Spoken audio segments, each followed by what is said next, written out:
దేవుడు అనే టాపిక్ కి నేను నా పార్ట్నర్ చాలా దూరంగా ఉంటాం. ఉదయం లేచిన దగ్గర నుంచి రాత్రి పడుకునేదాకా ఒక మనిషి జీవితం గడపటానికి కావలసింది డబ్బు. డబ్బు లేనిది ఇక్కడ ఏదీ జరగదు. కానీ గతంలో నేను ఆ డబ్బుని చాలా నెగ్లెక్ట్ చేసి దేవుడు అనే పిచ్చిలో భ్రమలో పడిపోయి ఆ సబ్జెక్టుల గురించి డెప్త్ గా వెళ్ళి డబ్బు సంపాదన పక్కన పెట్టి దేవుడు ఏదో ఇచ్చేస్తాడు, దేవుడు అన్ని చూసుకుంటాడు అనేటువంటి ఒక మూఢభక్తిలో మునిగిపోయి సర్వం కోల్పోయి రోడ్డు మీదకి నేను రావటమే కాకుండా నా కుటుంబాన్ని కూడా తీసుకొని వచ్చాను. ఆ తర్వాత ఈ దేవుడు అనే టాపిక్ ని పక్కన పెట్టేసి నేను నా కుటుంబం సంతోషంగా సుఖంగా బతకాలి అంటే ఏం చెయ్యాలి? దానికి డబ్బు కావాలి, డబ్బే కావాలి. డబ్బుంటే సుఖం వస్తుందా? డబ్బుతోనే అన్ని జరుగుతాయా అని మీరు అనుకోవచ్చు. డబ్బుతోనే అన్ని జరుగుతాయి, డబ్బుతోనే సుఖం వస్తుంది.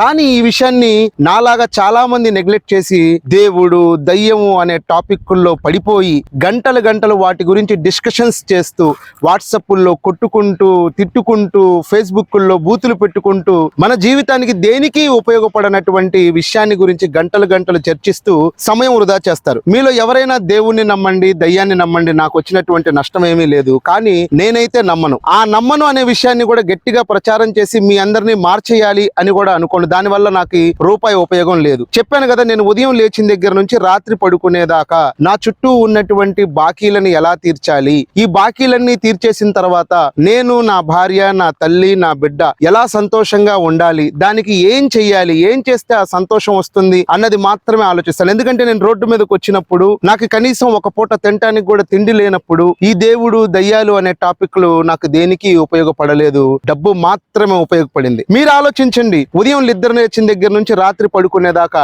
డబ్బు లేకుండా ఏ పని జరుగుతుందో ఒక్క సెకండ్ మీరు ఆలోచించండి. ఏదీ జరగదు. మన దగ్గర డబ్బు లేనప్పుడు రోడ్డు మీద వెళ్ళేటువంటి కుక్క కూడా మన వైపు చూడదు. కాబట్టి ముందు డబ్బు సంపాదన మీద లక్ష్యం పెట్టాలి. మీకు దేవుడు అంటే భక్తి అయితే దేవుణ్ణి మొక్కండి, పూజించండి. కానీ ఆ పిచ్చిలోకి వెళ్ళొద్దు.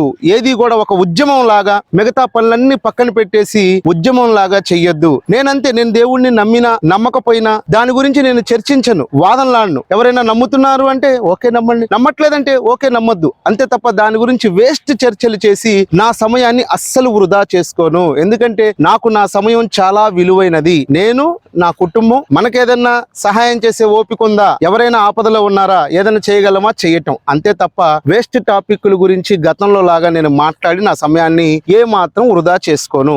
ఇక దేవుణ్ణి నమ్మటం నమ్మకపోవటం అనేది అది మీ వ్యక్తిగత అభిప్రాయం. దేవుడు ఉన్నా దేవుడు లేకపోయినా నాకు వచ్చినటువంటి ప్రాబ్లం ఏమీ లేదు. Bye bye.